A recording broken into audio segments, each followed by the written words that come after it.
Alhamdulillahi Rabbil Alamin. Wassalatu wassalamu ala al-mab'uthi rahmatan lil alamin. Nabiyyina Muhammadin wa ala alihi wa sahbihi wa man tabi'ahum bi ihsanin ila yaumiddin, amma ba'd. Baik. Alhamdulillah, kita masih melanjutkan pelajaran kita dalam mempelajari ilmu usulul fiqh. Masih dalam membaca risalah al-usul min ilmi al-usul karya fadilatul syekh al-allamah al-imam al-faqih al-usuli Muhammad bin Salih al-Utsaimin rahimahullah. Waskanuhu fil firdausil a'la. Kemarin kita sudah mengambil pembahasan terakhir dari pembahasan qiyas, yakni tentang aqsam al-qiyas. Baik, terbagi menjadi berapa? Antum? Jadi dua. Apa itu? Jaliyun wa khafiyun. Ada yang jelas, nampak, ada yang tersembunyi dan samar. Apa maksudnya jali di sini?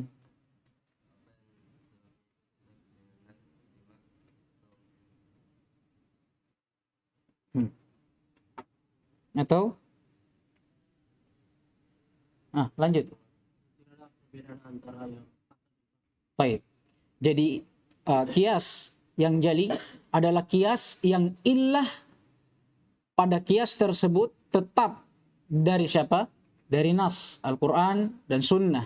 Begitu pula ijma' dan dipastikan tidak ada perbedaan antara asal dan fara'. Kalau ada perbedaan, nah ini masuk di mana nanti? Qiyas asy-syabah. Ya kan? Kan kalau qiyas asy-syabah, dia ada mirip kepada sesuatu, tapi di sebahagian modelnya dia tidak mirip. Ada perbedaannya. Dan juga ada asal lain yang masuk di dalamnya. Taib, ini jali. Contohnya, antum.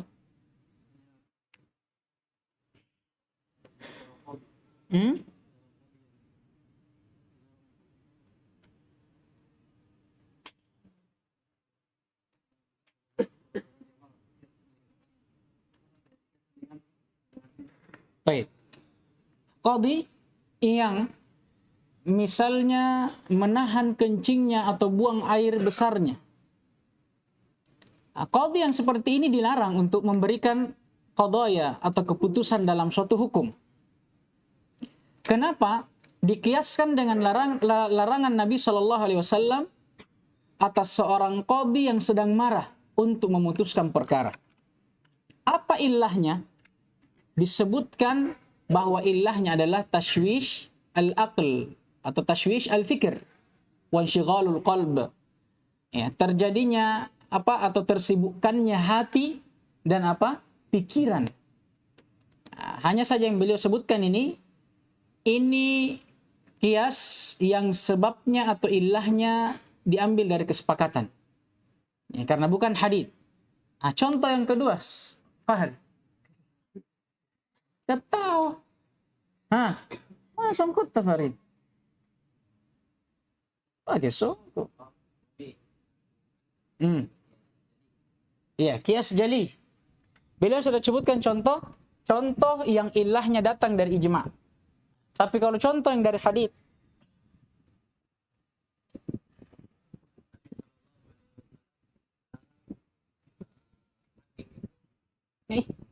yang tadi kan itu.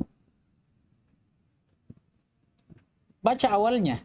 Kan beliau sebutkan wa misalu ma sabatat illatuhu bil ijma'. Tapi ini yang kedua, ada sebelumnya. Yang sabatat illatuhu bin nas. Ini sebanyak sekali mesti kasih antum bantuan ini. Baik. Larangan untuk seseorang beristijmar, bersuci dengan menggunakan yang selain air dari batu atau yang semisal dengannya. Larangan untuk beristijmar dengan menggunakan darah yang membeku, yang najis, ya, yang najis. Dikiaskan kepada apa? Kepada larangan Nabi atau perbuatan Nabi Shallallahu Alaihi Wasallam tatkala Nabi pernah berjalan dengan Ibnu Mas'ud, kemudian Nabi singgah untuk buang air. Kemudian setelah Nabi membuang air atau membuang hajatnya, buang air kecil ya, dikisahkan ini, dia memerintahkan Ibnu Mas'ud untuk mengambilkannya 3 batu. Ibnu Mas'ud pun pergi mencari apa yang Nabi minta. Tapi beliau hanya mendapatkan 2 batu. Yang satunya itu beliau pakai kotoran yang mengering. Mirip juga dengan batu modelnya. Dibawalah kepada Nabi SAW. Kemudian Nabi SAW hanya mengambil 2 batu dan apa? Kemudian membuang kotoran yang kering itu. Kemudian Nabi SAW bersabda, "Hadza riksun ay najas atau najisun." Ini najis. Sekarang menunjukkan bahwa kotoran yang najis tidak boleh dipakai untuk istijmar. Dikiaskanlah ya, darah yang membeku yang juga najis sama, tidak boleh dipakai istijmar. Apa ilahnya? Karena sama-sama najis. Dari mana diambil ilahnya? Dari nas, langsung dari as-sunnah. Taib. Contoh antum sudah? Belum. Contoh yang ketiga. Taib. Taib. Perbuatan seseorang yang memakan harta anak yatim dengan zalim, atau memanfaatkan harta anak yatim dengan zalim, dengan cara dia memakannya. Hal ini dikiaskan. Ada yang bertanya, bagaimana kalau dibakar atau ditenggelamkan, atau misalnya apa yang diambil dari harta mereka berupa pakaian, bukan makanan. Yang ada dalilnya apa? Memakan kan? Wala ta'kulu amwalal yatama bil batil. Dan janganlah kalian memakan harta-harta anak yatim. Apa dibilang situ? Ya'kul, makan. Ada yang bertanya, bagaimana Pak yang kalau dibakar atau ditenggelamkan misalnya, atau harta yang diambil dari mereka bukan makanan, bukan minuman, tapi pakaian. Tidak ada dalilnya ini, tapi dikiaskan sama hukumnya. Ya, dikiaskan kepada apa tadi? Kepada memakan harta anak yatim. Dari sisi apa? Apa ilahnya? Apakah ada dalil yang menunjukkannya? Ada. Tidak langsung. Apakah ijma? La. Tapi kalau kita teliti antara membuang harta anak yatim dengan zalim atau memanfaatkan harta anak yatim dengan zalim, dengan cara membakarnya, menenggelamkannya, atau memakainya, sama tidak dengan kalau dimakan? Sama, tidak ada bedanya. Sama-sama memanfaatkan harta anak yatim dengan batil. Karena tidak ada bedanya antara keduanya, maka diikutkan. Paham ini? Ini maksudnya maqtu'an fihi binafyil fariqi bainal asli wal far'i. Maqtu'un dipastikan.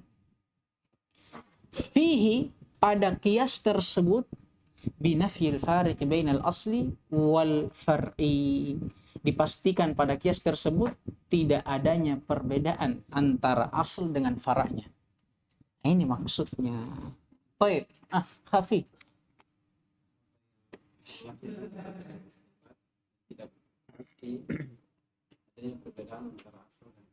Baik. Kalau kias yang khafi, kebalikan dari jali. Kalau jali tadi, apa yang ilahnya tetap dengan nas ijma' atau dipastikan tidak ada perbedaan antara far' dan asalnya. Kalau jali kebalikannya. Apa yang ilahnya tidak datang dari nas dan ijma'. Dan kalau kita teliti juga, tidak sama persis atau terdapat perbedaan antara asal dan fara'nya. Contohnya.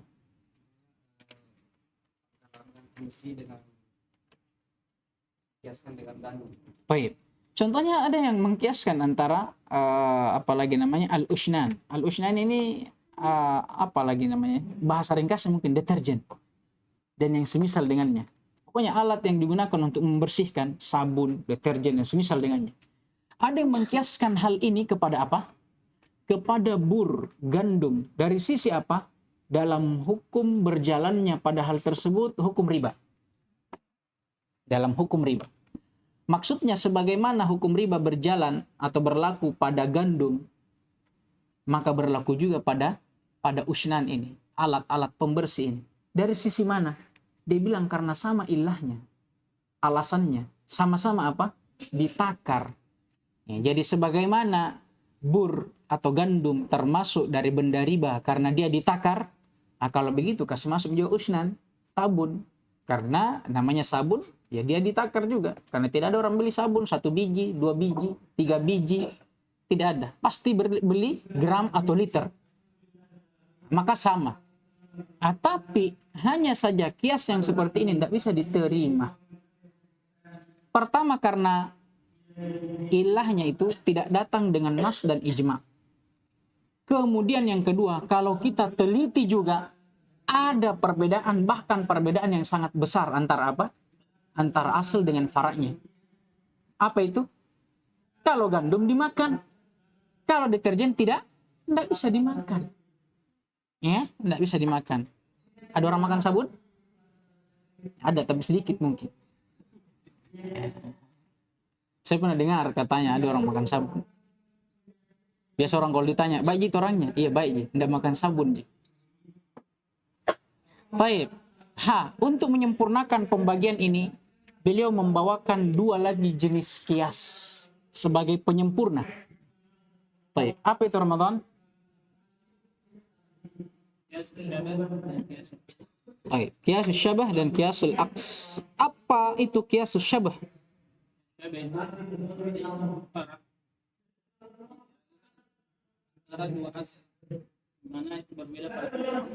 Baik. Adanya 2 asal atau 2 fara yang terletak di antara 2 asal yang masing-masing dari 2 asal ini memiliki kemiripan dengan faranya. Contohnya apa Ahmad? Hamba apa dulu? Sahaya. Kalau kita hamba semua aja gitu. Ayah budak. Baik.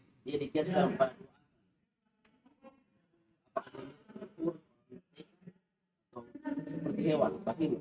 Baik. Kalau kita lihat apa miripnya dengan hur? Sama-sama manusia. Binatang, makhluk juga. Yang kedua, kalau dari sisi dia mirip dengan hewan, dari sisi Diperjualbelikan. iya. Baik. Tapi kalau dilihat oleh musannif yang mana lebih mirip? Baik. Apalagi dari sisi tasarruful mali. Dari sisi kedudukan si budak itu dengan harta. Persis dengan hewan. Kenapa? Karena lebih banyak sifat yang mirip dengan dia. Ya, karena bisa dijual, bisa dihadiahkan, bisa diwakafkan, bisa dihibahkan. Ya. Baik. Kemudian juga kalau kita lihat dari sisi manusia, hanya sama-sama manusia saja dengan orang bebas. Tapi yang lainnya tidak sama. Manusia yang bebas, ya, dia bisa mewarisi, ini tidak bisa mewarisi. Ya kan? Baik. Jadi kalau kita lihat, dia terletak, budak ini fara. Terletak di antara 2 asal. Antara hur, manusia yang bebas, dan apa? Hewan. Ya, yang masing-masing dari 2 asal ini punya kemiripan dengan faranya. Manusia yang bebas miripnya dengan budak apa? Sama-sama manusia. Kalau hewan atau binatang miripnya dengan budak karena sama-sama sifatnya. Dalam banyak sifat, bisa dijual belikan, kemudian bisa dihadiahkan dan semisal dengannya. Hanya saja kalau di sini kita ambil yang paling banyak kemiripannya. Jadi kaidahnya qiyasus syabah itu kalau ada 2 atau ada 1 fara yang terletak di antara 2 asal, bagaimana jalan keluarnya? Kita ambil yang paling miripnya. Kemudian yang terakhir ada qiyasul aks. Dan qiyasul aks ini adalah menetapkan lawan dari asal kepada fara.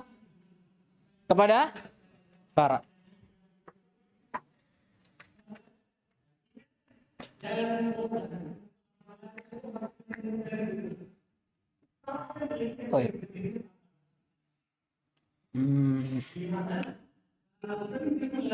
Baik.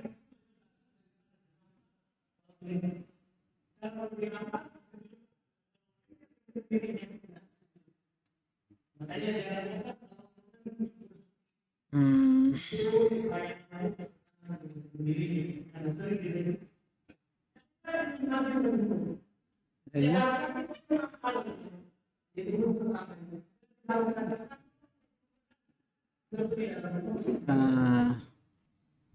Entar dah.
Nah, sekarang perhatikan, kita punya asal. Ilah dari asal itu, wad'u syahwa fil haram. Meletakkan syahwat pada sesuatu yang haram. Kemudian hukumnya apa? Asim, berdosa. Lawannya berarti, kalau meletakkan syahwat pada keharaman, hukumnya berdosa. Lawannya, kalau meletakkan syahwat pada yang halal, hukumnya apa? Yu'jar anhu. Dapat pahala. Sekarang, sahabat ini dia bertanya, karena Nabi bersabda, setiap laki-laki yang menjima istrinya terdapat dalamnya pahala. Sahabat heran, apakah dengan menyalurkan syahwat seorang suami kepada istrinya, dia mendapat pahala, padahal menyalurkan syahwat ini beda dengan sholat, zakat, ibadah, jelas. Tapi menyalurkan syahwat ini, bagaimana kita bisa bilang itu ibadah dan diganjar pahala, bahkan terdapat sedekah di dalamnya? Cara Nabi untuk menjelaskan itu, beliau menggunakan kias. Tapi beliau tidak langsung mengkiaskan hukum asal, tapi lawan darinya. Sekarang, yang Nabi kiaskan apa? Ini. Lawannya. Tapi untuk sampai ke sini, beliau sebutkan dulu asalnya. Beliau sebutkan suatu asal. Dia jelaskan, bukankah seseorang yang menyalurkan syahwatnya, meletakkan syahwatnya pada yang haram, dia akan berdosa? Sahabat menjawab, na'am, jelas. Maka begitu pula kalau dia meletakkan pada yang halal, dia berpahala. Sekarang ini yang mau ditetapkan. Sekarang kita bawa ke Farah. Kita bawa ke Farah. Farah ini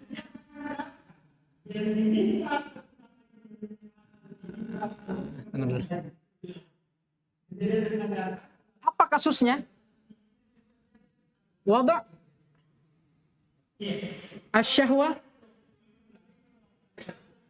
fi az-zawjah. Apa hukumnya berarti? Ini kan tidak ada hukumnya. Ini yang kita kiaskan. Masuk di mana dia? Apakah meletakkan syahwat ke istri kita sama dengan meletakkan syahwat ke haramnya atau yang halal? Berarti dimasukkan ke sini. Hukum meletakkan syahwat pada yang halal apa? Maka dia juga sama. Yu'jar anhu. Paham ini? Ini maksudnya kiasul aks. Paham je bentuknya? Paham enggak? Siapa yang enggak paham? Angkat tangan sebelum kita lanjut. Kau bukan tidak paham, tidak dilihat. Sekarang, Kan kiasul asal itu, kan kias yang sebelumnya berlalu, itu kias dengan asal. Langsung dengan asalnya, toh? Langsung dengan asalnya. Kalau ini bukan asalnya, tapi dikiaskan kepada lawan dari asalnya. Nah, sekarang kita punya kasus yang kita belum tahu hukumnya. Apa itu? Hukum seseorang yang meletakkan syahwatnya kepada istrinya, menjima istrinya. Kalau Nabi bilang berpahala, tapi dari mana? Sahabat bertanya, kenapa bisa? Beliau jelaskan dari mana diambil hukumnya. Caranya beliau jelaskan, dia kiaskan. Tapi dia kiaskan tidak dengan langsung. Bukan langsung dengan asalnya. Tapi dia kiaskan dengan lawannya. Mafhum mukhalafahnya. Beliau katakan, kalau misalnya ada orang yang meletakkan syahwatnya pada sesuatu yang haram. Dia berjima bukan dengan istrinya, wal'iyadzubillah. Atau misalnya bukan dengan budaknya, wal'iyadzubillah. Apa hukumnya? Haram. Maka kebalikannya, kalau orang yang meletakkan syahwatnya kepada yang haram, hukumnya haram dan berdosa. Berarti kebalikannya, orang yang meletakkan syahwatnya kepada yang halal, hukumnya apa? Halal dan berpahala. Sekarang masalah yang kita sebutkan masuk di mana? Di asal atau lawan dari asal? Lawannya, maka disamakan hukumnya. Ini Ji. Ada yang belum paham lagi? Ayo. Apa? Iya, itu asalnya. Yang far ini dikiaskan kepada yang Lawan dari asalnya. Mafhum mukhalafah dari asalnya. Pahamnya nih? Paham enggak? Tayyib. Sama aja misalnya. Kullu khamrin muskir. Wa kullu muskirin haram. Setiap khamr itu memabukkan. Dan setiap yang memabukkan haram. Sekarang kalau ada orang tanya, apa hukum minum teh gelas, panter, ale-ale, frutamin? Kita lihat nih. Sebenarnya ada dalil yang lainnya. Ya, tapi bisa kita kiaskan lewat sini. Kita ambil dalil kullu muskirin haram. Setiap memang memabukkan haram. Kebalikannya berarti apa? Yang tidak memabukkan halal. Lihat nih, teh gelas memabukkan. Frutamin, ada orang minum vitamin. Dia rasa frutamin. Ada orang minum pop ice, nah kan ada deh. Nata apa ke pop ice? Tidak ada. Nah, dikiaskan nih. Tapi dikiaskan dengan apa? Hukum khamr atau selain khamr? Selain khamr, lawannya. Paham gini? Nah, begitu maksudnya kiasul aks.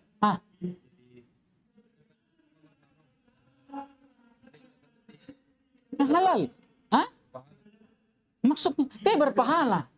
Hukumnya ini harus diperhatikan juga. Bukan masalah berpahala atau tidak. Dari sisi halal dan haram.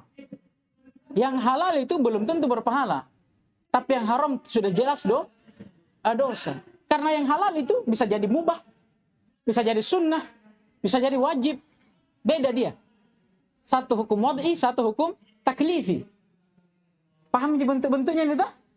Paham tidak? Nah, itu.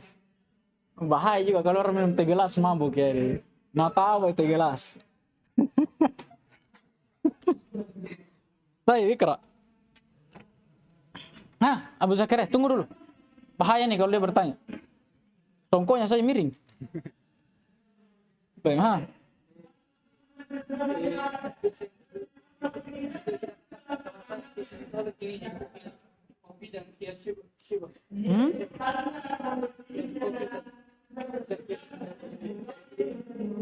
Apanya itu?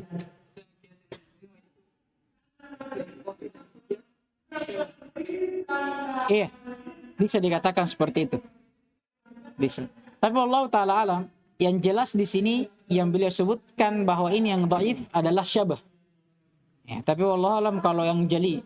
Tapi kalau kita lihat contoh yang dibawakan adalah contoh yang keliru. Mungkin Allah Ta'ala alam, nanti kita bahas lagi. Coba Ikra.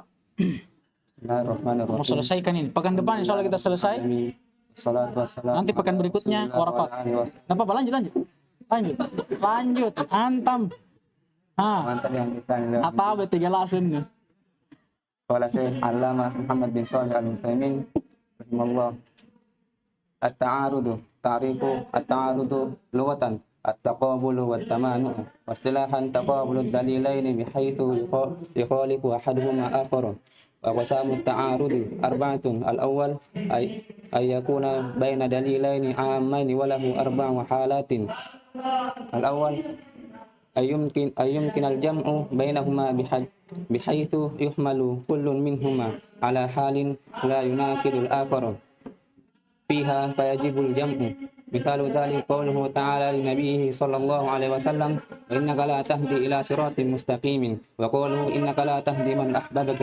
والجمع بينهما أن الآية الأولى يراد بها هداية الدليلة إلى حق، وهذه ثابتة للرسول صلى الله عليه وسلم.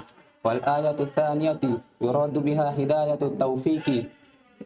التوفيق العملي، وهذه بيد الله تعالى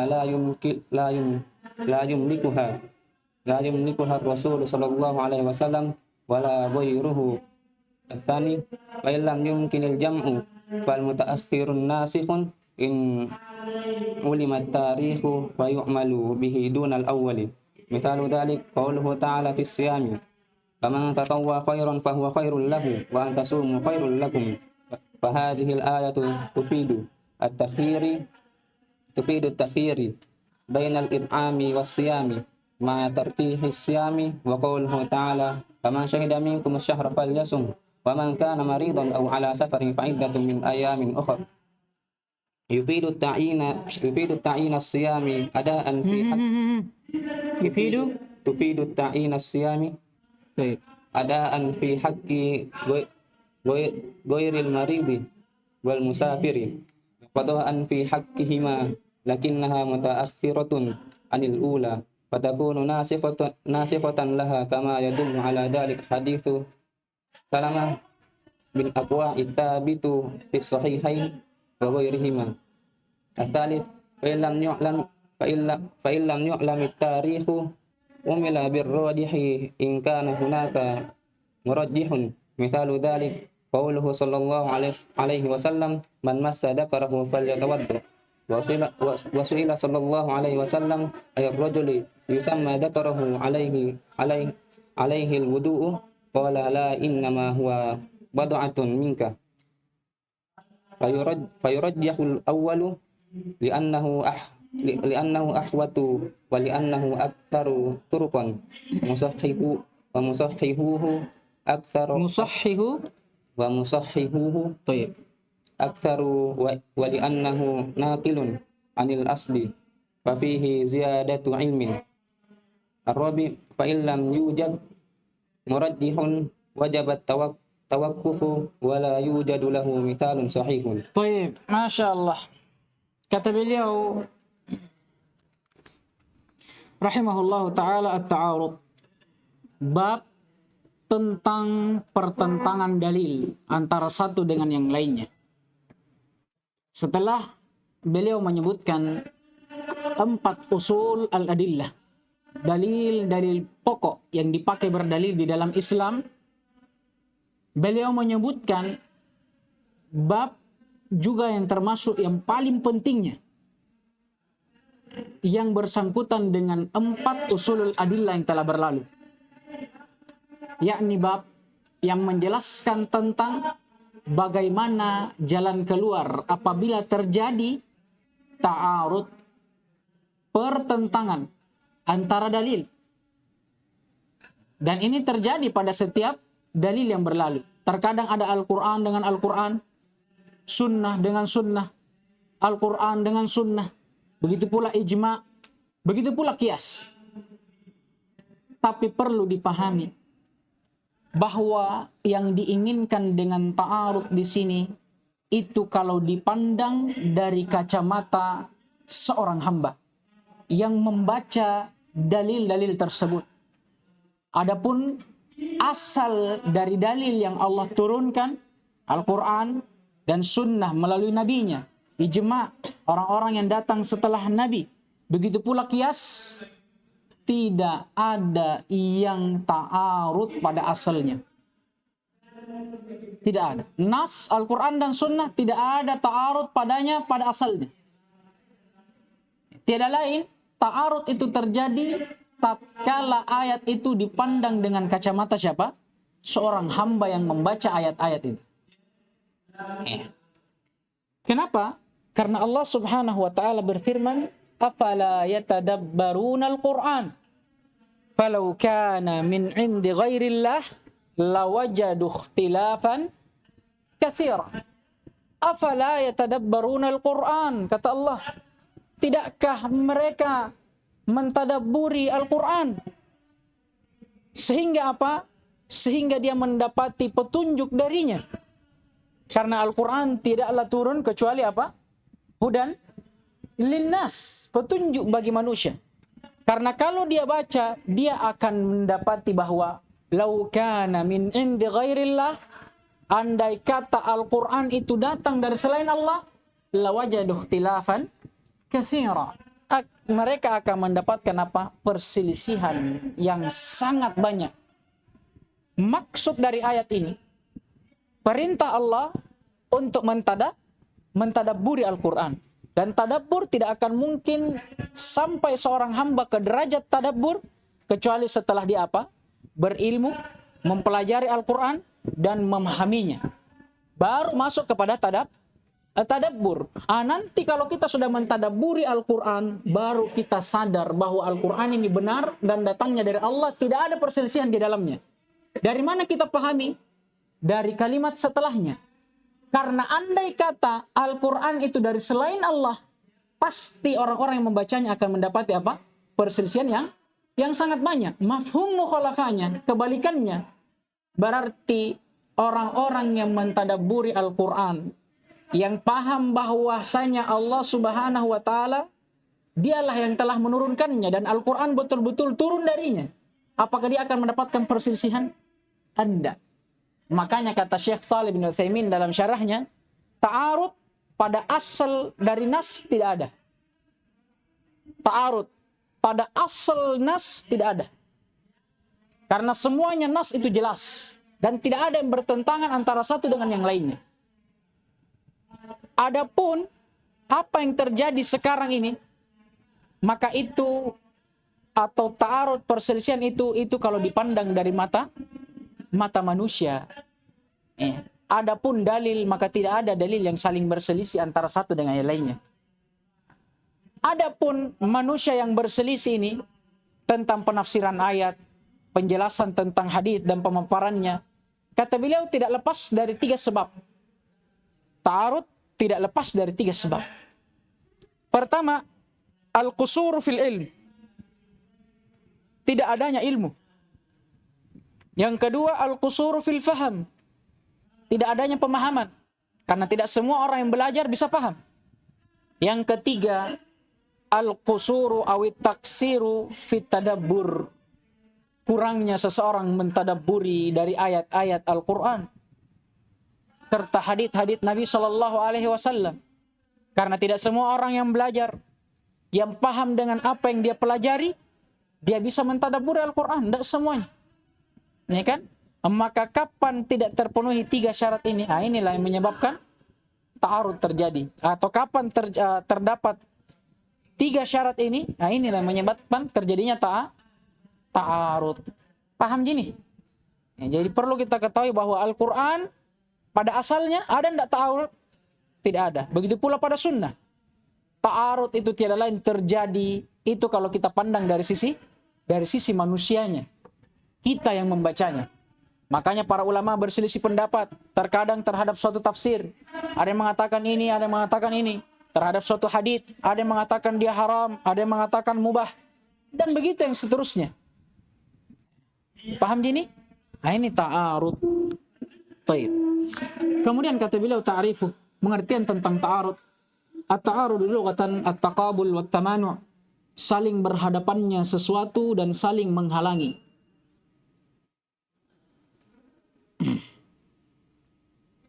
Paham Ji? At-taqabul ini saling berhadapan. Wat tamanu' saling menghalangi. Contoh, masyaitu wa aradani al-jibal. Aku berjalan bersamaan dengan gunung ini mengaradku. Dari kata ta'arud. Apa maksudnya? Berhadapan denganku dan menghalangiku. Nah, ini maknanya ta'arud. Saling berhadapannya sesuatu dan saling menghalangi. Ya, bahasa lainnya ya saling bertentangan. Istilahan, secara istilah. Istilahnya siapa? Ulama usul.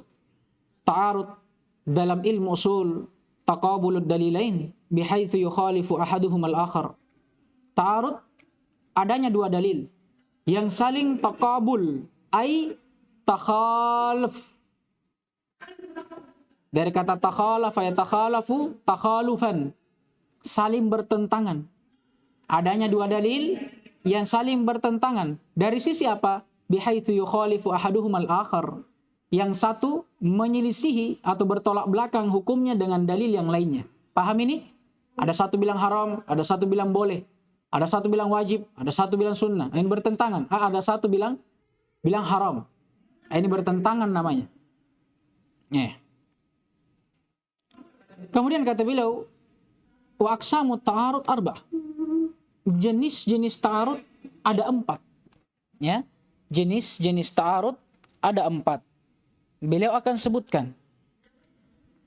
Yang pertama, ayyakuna baina dalilaini ammaini. Ada ta'arud, perselisihan, pertentangan yang terjadi antara dua dalil yang bermakna umum. Ada dua dalil sama-sama maknanya umum, tapi kalau kita lihat maknanya saling bertentangan. Ta'arud ini bagaimana jalan keluarnya? Kata beliau, walahu arba ahwal. Ada 4 keadaannya. Jadi dari 4 pembagian tadi, tentang pembagian bentuk ta'arud, bagian yang pertama ini dibagi lagi menjadi 4. Yang pertama, keadaannya. Ayyumkinal jam'u bainahuma. Memungkinkan untuk dijamak dan digabung antara keduanya. Bagaimana bentuknya? Bihaitsu yuhmalu kullun minhuma ala halin la yunaqidul akhar fiha. Dari sisi kita membawa salah satu dari kedua dalil tersebut atau salah satu dari setiap keduanya kepada satu jalan keluar, satu keadaan yang pada keadaan ini tidak ada lagi dalil yang menyelisih yang lainnya. Paham ini? Ada dua dalil yang umum. Maknanya sama-sama umum, tapi penafsirannya berbeda. Bagaimana caranya? Pertama, kalau kita bisa jamak, gabungkan antara keduanya, kita gabung. Kita bawa setiap dalil kepada satu jalan keluar yang sama. Bukan berarti menjamak keduanya masing-masing diamalkan di atas asalnya. Misalnya ada 2 dalil yang umum. Satu perintah, satu larangan. Atau misalnya satu haram, satu halal. Maksudnya menggabung, dicarikan jalan keluar dari keduanya ini. Bukan berarti dua-duanya diamalkan di atas asalnya. Tidak mungkin. Bagaimana caranya kita mengamalkan haram bersama dengan halal? Bisa enggak? Tidak mungkin. Bagaimana caranya kita menggabung antara perintah dan larangan? Bisa enggak? Tidak mungkin. Makanya bukan itu maksudnya jamak. Menjamak maksudnya mencarikan jalan keluar. Makanya kata beliau, yuhmalu kullun minhuma ala halin. Membawa keduanya kepada satu hal, satu jalan keluar. Yang setelah jalan keluar ini, la yunaqidul akhar fiha. Tidak ada lagi dalil yang menentang dalil yang lainnya. Afayajibul jama'. Ini hukumnya. Kalau mungkin untuk diberikan jalan keluar, maka wajib. Ini yang paling pertama harus dilakukan. Mithalu dzalika, contohnya qauluhu ta'ala li nabiyhi sallallahu alaihi wasallam, wa innaka latahdi ila siratim mustaqim. Sungguh engkau wahai Muhammad betul-betul akan memberikan petunjuk hidayah kepada setiap manusia menuju kepada jalan yang lurus.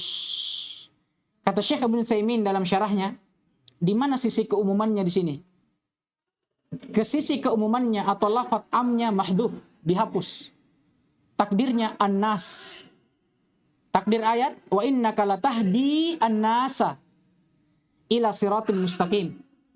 An-nas lafaz ma'rifah dengan al-istighraqiyah. Sudah lewat. Kalau ada lafaz dan dimasuki al-istighraqiyah maknanya umum. Dari sini didapat umumnya. Dalam ayat pertama Allah jelaskan bahwa Nabi SAW sebagai pemberi hidayah bagi setiap manusia menuju jalan kebenaran. Tapi masalahnya di dalam ayat yang lain kata Allah Subhanahu wa taala, "Innaka la tahdi man ahbabt." Sungguh engkau wahai Muhammad tidak akan pernah mampu untuk memberikan hidayah kepada man. Man apa ini? Mausulah. Yufidu au tufidul umum. Siapapun yang engkau cintai. Pertama, dibilang bisa memberi hidayah. Di ayat yang kedua, dibilang tidak bisa. Bagaimana? Ta'arud. Ini modelnya ta'arud. Ini namanya ta'arud ini. Bagaimana jalan keluarnya? Yang pertama apa kata beliau? Kalau bisa dijamak, diberikan jalan keluar, ini yang paling wajibnya. Maka kata beliau wal jam'u bainahuma. Bentuk penggabungan antara keduanya. Kita katakan bahwa annal ayatul ula yuradu biha hidayatud dalalah ilal haq. Yang diinginkan dengan hidayah pada ayat yang pertama yang ditetapkan untuk Nabi SAW adalah hidayah memberikan petunjuk kepada jalan yang benar. Dalalah. Ini yang diizinkan kepada Nabi. Maka Nabi SAW kata Allah diizinkan untuk memberikan hidayah. Maksudnya apa? Menunjukkan manusia, mengajarkan mereka, memahamkan mereka terhadap apa? Siratul mustaqim. Ini maksudnya yang pertama. Adapun yang kedua, wahadihi sabitatun bir rasul. Dan hidayah yang pertama ini hidayatul dalal wal irsyad, bisa juga dikatakan hidayatul irsyad. Ini sabit, tetap, dan Allah tetapkan untuk nabinya. Wal ayatul tsaniyah, adapun ayat yang kedua, yuradu biha, yang diinginkan dengannya. Kembali ke mana? Al-hidayah. Atau bisa kembali ke ayat. Hidayatul taufiq lil amal. Yang diinginkan dengan hidayah pada ayat yang kedua yang dinafikan untuk Nabi adalah hidayah taufik. Pemberian atau karunia taufik yang dengannya seseorang bisa beramal dengan ilmunya. Paham gini? Kalau hidayah yang pertama cukup dengan menjelaskan saja. Menyampaikan. Ini wajib, ini sunnah. Kalau antum lakukan dapat pahala, antum tinggalkan berdosa. Cukup sampai di situ. Tapi untuk orang yang didakwahkan ini, dia beramal atau dia tidak amalkan, ini urusannya siapa? Allah Subhanahu wa taala. Yang dimana keduanya ini sama-sama hidayah namanya. Tapi kalau hidayah yang pertama namanya hidayah ad-dalalah atau hidayatul irsyad.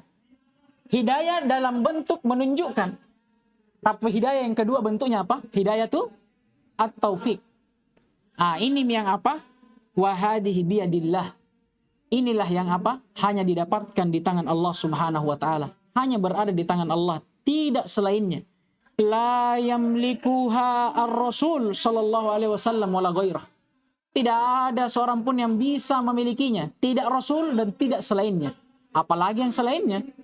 Ya tak? Paham bentuknya yang pertama ini? Kalau ada ta'arud, bisa dijamak, maksudnya bisa dijadikan jalan keluar. Ini yang paling wajibnya. Yang kedua kata beliau fa illam yumkinul jam'u fal mutaakhiru nasikhun in ulimat tarikh fayu'malu bihi dunal awwal. Sekarang bagaimana kalau tidak bisa dicarikan jalan keluar? Mau ndak mau harus kita amalkan salah satunya. Maka kita lihat kata beliau al mutaakhiru nasikhun in ulimat tarikh. Kita lihat siapa yang pertama datang dan siapa yang terakhir. Maka kalau kita tahu, maka ketahuilah bahwa yang terakhir datang menghapus apa yang sebelumnya. Ini dengan syarat in ulimat tarikh. Kalau ditahu yang mana yang pertama yang mana terakhir. Dan pengetahuan terhadap tarikh ini itu dilihat dari ucapan Nabi SAW atau para sahabatnya. Contohnya apa yang telah berlalu? Hadis siapa? Aisyah yang masyhur. Kana mimma nazala minal Qur'an asyru rada'atin ma'lumatin yuharrimna thumma hudhifna khamsa ma'lumat. Kata Aisyah radhiyallahu taala anha, dahulu di antara ayat yang pernah turun dari Al-Qur'an adalah ayat yang menjelaskan tentang asyuru radaatin ma'lumatin yuharrimna. Tentang 10 kali susuan yang menjadikan seseorang mahram. Atau bahasa ringkasnya, hukum tentang mahramnya seseorang karena 10 kali susuan. Tapi kata beliau radhiyallahu taala anha, "Tsumma hudhifna." Ayat ini pun dihapus. Bi khamsi ma'lumat, dan dirubah dengan 5 kali susuan saja. Nah, ini ditahu. Aisyah sendiri yang mengatakan bahwa dulu ayat turun 10 kali susuan, tapi dihapus dan diganti dengan hukum yang baru. Berapa kali? 5 kali. Nah, ini diantara jalan atau turuk yang dengannya kita tahu ayat atau hadits yang mana duluan turun, yang mana yang terakhir. Paham gini? Bukan dengan tanggal. Bukan maksudnya tanggal ini kalender, bukan. Sejarah ini, tarikh, kita lihat sejarahnya. Dan sejarah yang paling tahu tentang Al-Quran dengan hadits siapa? Ya Nabi dengan orang-orang yang ada pada zamannya, zaman turunnya wahyu. Paham gini? Taib. Kemudian kemudian kata beliau, fayu'malu bihi dunal awal. Ya, maka kalau memang tidak bisa dijamak, maka harus dinasakh, dihapus. Maka diamalkan yang ini, bukan yang pertama. Contohnya misalu dzalika qauluhu ta'ala fis shiyam. Firman Allah Subhanahu wa taala dalam hukum puasa. Puasa Ramadan ini. Kata beliau, "Faman tatawwa'a khairan fahuwa khairun lah wa an tasumu khairul lakum." Ini ayat turun setelah apa? Turun setelah apa? Oi, apa awal ayatnya ini? Syahrul Ramadan alladzi unzila fihi al-Qur'an hudan linnas wa bayyinatin minal huda. Kemudian apa kata Allah? Fama? Ayaman ma'dudat. Ayaman ma'dudat. Faman farada fi apa lagi? Taib. Intinya ayat ini turun setelah hukum puasa Ramadan. Akhir ayatnya apa kata Allah? Man tatawwa'a khairan fahuwa khairun lah. Siapa yang berbuat kebaikan, maka kebaikannya untuknya. Awa antasumu khairul lakum. Tapi kalau engkau puasa di bulan Ramadan, maksudnya ini, itu lebih baik. Di sini terdapat hukum bahwa puasa Ramadan itu dulu mukhayyar. Dijadikan pilihan. Boleh iya, boleh enggak. Ini dalilnya. Ya, kalau kalian berbuat kebaikan, maka kalian berpahala. Tapi sebaik-baik pahala adalah puasa. Apakah ada kewajiban? Tidak ada. Tapi ini dulu. Ada ayat lain yang menghapusnya. Kata beliau, fahadhil ayah tufidu at-takhyir bainal it'am was-siyam ma'a tarjih as-siyam. Ayat ini menunjukkan bahwa bolehnya seseorang memilih antara dia memberikan makan atau dia berpuasa. Bersamaan dengan itu, puasa lebih baik. Itu kan itu dalam ayat. Barang siapa yang berbuat kebaikan, tatawwa, fahuwa khair. Fahuwa khairun lahu. Tatawwa di sini memberi makan di antara bentuk kebaikan. Maka dia akan memperoleh kebaikannya. Tapi kata beliau, kata Allah Subhanahu wa taala, siapa yang berpuasa, maka itu lebih baik. Nah, ini yang dijelaskan. Menunjukkan bahwa puasa pada saat itu boleh. Diberikan pilihan. Mau puasa atau mau kasih makan orang saja. Tapi kalau mau yang paling bagusnya, berpuasa. Tapi ayat ini, kata beliau, wa qauluhu ta'ala faman syahida minkum asy-syahra falyasum wa man kana maridan aw ala safarin fa iddatun min ayamin ukhra yufidu ta'yinus siyam adaan fi haqqi ghairil marid wal musafir wa qada'an fi haqqihima. Kalau kita lihat ada ayat yang lain yang menyelisihinya. Di ayat lain Allah Subhanahu wa taala berfirman, siapapun di antara kalian yang menyaksikan masuknya bulan. Maksudnya bulan apa? Bulan Ramadan. Falyasum. Pakai lamul amr. Maka hendaknya, wajib untuknya yang melihat ini berpuasa. Al-aslu fil amri yufid al-wujub. Berarti apa di sini hukum puasa? Wajib, kecuali man kana minkum au man kana maridan au ala safar. Kecuali orang-orang yang sedang sakit atau sedang berada di dalam perjalanan. Maka fa'iddatum min ayamin ukhor. Boleh dia menggantinya pada hari yang lainnya. Tapi syahidnya apa? hukum berpuasa di ayat ini wajib. Makanya kata beliau, yufidu ta'yina siyami adaan fi haqqi ghairil maridi wal musafir. Ayat ini menunjukkan harusnya, wajibnya seorang berpuasa untuk orang-orang selain orang sakit dan musafir. Wa qadaan, dan wajib pula untuk diqadha, diganti untuk orang-orang marid, sakit dan musafir. Maksudnya wajib karena orang yang musafir saja tidak gugur puasanya. Memang pada saat bulan Ramadannya tidak dia lakukan, tapi itu jadi utang untuknya. Wajib. Ternyata wajib. Tapi bagaimana dengan ayat yang pertama? Ayat pertama bilang sunnah. Boleh dilakukan, boleh tidak. Ini bilang wajib. Ta'arud atau tidak ini? Ta'arud. Berselisih. Yang mana mau diamalkan? Bisa tidak dijamak? Para ulama tidak temukan jamaknya. Bagaimana cara jamaknya ini? Tidak ditemukan jamaknya. Maka kata beliau, lakinnaha mutaakhiratun. Lakinnaha, kembali ke mana? Ayat yang terakhir ini, yang kedua. Mutaakhiratun, datangnya belakangan, anil ula, dari ayat yang pertama. Fatakunu, maka takunu mana isimnya? Al-ayatul tsaniyah. Maka ayat yang kedua ini nasikhatan laha, menghapus yang mana? Yang pertama. Ha kembali ke mana? Al-ayatul ula. Kama yadullu ala dhalika hadithu Salamah bin al-Aqwa ats-tsabit fi sahihaini wa ghairihima. Dan ini juga ditunjukkan oleh hadis Salamah bin al-Aqwa di dalam sahihain. Di dalam sahihain Salamah bin Aqwa disebutkan lamma nazalat qauluhu ta'ala wa 'alal ladina yutiqunahu fidyatun ta'amu miskin. Tatkala turun firman Allah ini, kata Salamah ibn al-Aqwa, kana man arada ay yuftira wa yaftadi fa fa'ala dhalik. Kana man arada ay yuftira aw yaftadi fa'ala dhalik. Kata Salamah bin al-Aqwa, tatkala turun ayat perintah tentang puasa, para sahabat di zaman itu diberikan pilihan. Siapa yang mau yuftir, berbuka, maka dia lakukan. Siapa yang mau yaftadi, yang puasa, maka dia lakukan. Terserah yang mana. Hatta nazalatil ayatil lati ba'daha, sampai turun ayat setelahnya. Ini nih. Faman syahida minkum syahra falyasumhu. Fanasakhatha, kata beliau. Maka sehingga ayat yang terakhir turun tadi menghapus ayat sebelumnya. Dijelaskan oleh perkataan Salamah ibn al-Aqwa. Taib. Paham gini bentuknya? Ini jalur yang kedua. Kalau tidak bisa dijamak, maka dinasakh, dihapus. Yang ketiga, fa illam yu'lamit tarikh umila birrajihi in kana hunaka murajjih.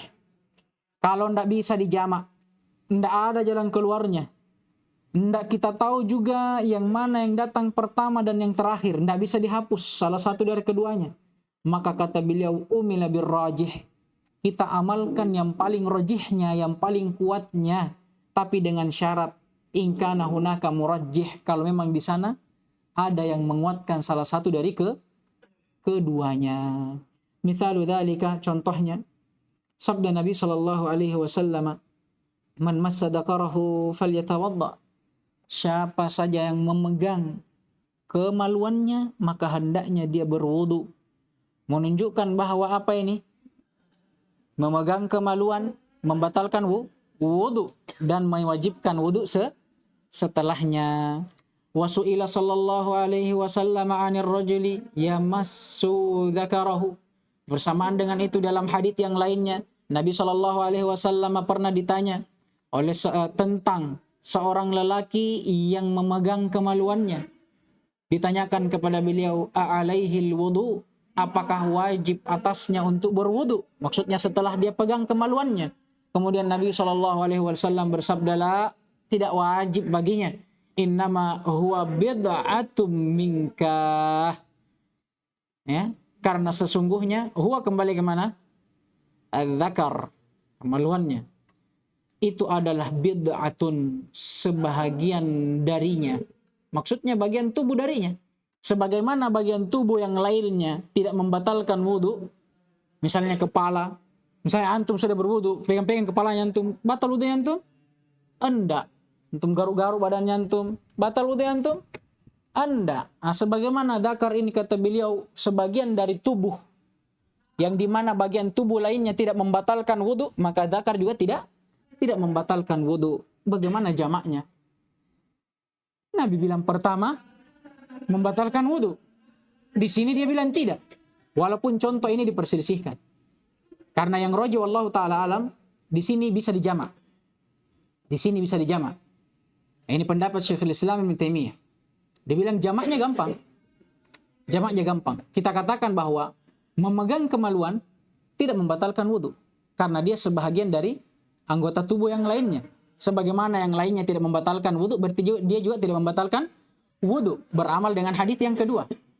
Nah, bagaimana dengan hadis pertama? Apakah kita tinggalkan? Enggak. Tapi kita katakan perintah wudu pada hadis yang pertama sunnah. Kalau memang kita pegang kemaluan tidak batal wudu, tapi sunnah untuk berwudu. Tapi anggaplah kita berjalan di atas apa yang beliau pahami. Rahimahullahu ta'ala. Kata beliau, fayurajjahul awal. Maka dirajihkan yang pertama. Kenapa? Beliau menyebutkan beberapa sebab. Yang pertama, li'annahu ahwat. Karena dia lebih berhati-hati. Paham gini? Nah, kan sekarang diperselisihkan. Apakah wajib wudu atau sunnah? Hadis yang kedua bilang sunnah. Yaitu tidak wajib. Yang pertama bilang, wajib. Dengan kita beramal dengan hukum wajib tadi, itu lebih berhati-hati. Paham gini? Karena kalau andai kata kita bilang tidak wajib, ternyata yang benarnya wajib, hancur kita. Tapi kalau kita ambil memang yang wajib, walaupun nanti hukumnya bukan wajib, berubah yang kita lakukan. Yang tadinya wajib menjadi sunnah. Paham gini? Ini maksudnya ahwat, lebih berhati-hati. Kemudian wali annahu aktsar turuqa. Ini sebab yang kedua. Karena hadis yang pertama lebih banyak jalur periwayatannya. Dan di antara yang menguatkan sebuah hadis itu kalau dia diriwayatkan dari jalur yang banyak. Paham gini? Baik. Di antara yang lain juga atau alasan yang lain wa musahhihuhu aktsar. Dan dalil-dalil yang mensahihkannya juga itu lebih banyak daripada dalil yang kedua. Wali annahu naqilun anil asl. Fa fihi ziyadatu ilmin. Ini kaidah sebenarnya. Karena pada hadis yang pertama terdapat tambahan ilmu dari hukum asal. Apa hukum asal? Asal memegang dzakar apa? Tidak membatalkan wudu. Karena dia adalah bagian dari tubuh. Tapi ini keluar dari asalnya. Berarti apa? Kata para ulama, ini ada tambahan ilmu di dalamnya. Karena dia keluar dari asal. Dan kaidah di antara para ulama, ini. Apalagi namanya? Apa yang keluar dari asal, itu diutamakan daripada asal. Karena adanya tambahan ilmu di dalamnya. Di kaidah yang lainnya dikatakan, al-muthbit muqaddam ala-nafi. Ya. Yang menetapkan sesuatu itu dikedepankan daripada yang menafikan. Sekarang yang menetapkan wudu yang mana? Yang pertama.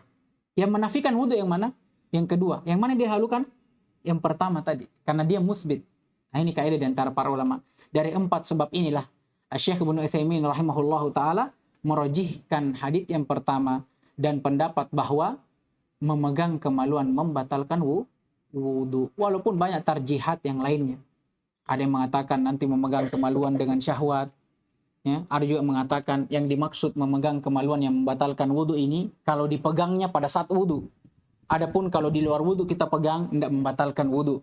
Ada juga yang mengatakan ini memegang kemaluan kalau kita tidak pakai alas, tapi kalau pakai alas tidak membatalkan. Banyak tarjihat. Tapi ini yang penting kita ketahui karena ini yang masuk dalam pembahasan kita. Kemudian yang terakhir kata beliau, fa'ilam yujad murajjihun wajabat tawaqquf.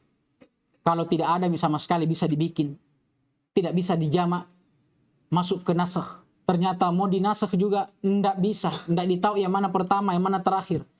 Pindah ke tarjih, mau ditarjih, dikuatkan salah satunya, tidak ditahu juga yang mana yang lebih rajih. Maka ini tawakuf. Dan tawakuf adalah madhab ahlus sunnah wal jamaah. Madhab ahlus sunnah wal jamaah. berselisih dengan apa? Berselisih dengan orang-orang Mu'tazilah. Orang-orang Mu'tazilah dia mengatakan kalau ada dua dalil yang saling ta'arud, bertentangan, dia katakan dua-duanya dihapus, hendak diamalkan. Ya, kata mereka, idza ta'arada ad-dalilan yatasaqata. Kalau ada dua dalil yang saling bertentangan, maka dua-duanya jatuh, tidak diamalkan. Padahal harusnya kita tawakuf, tidak boleh kita nafikan. Sampai apa?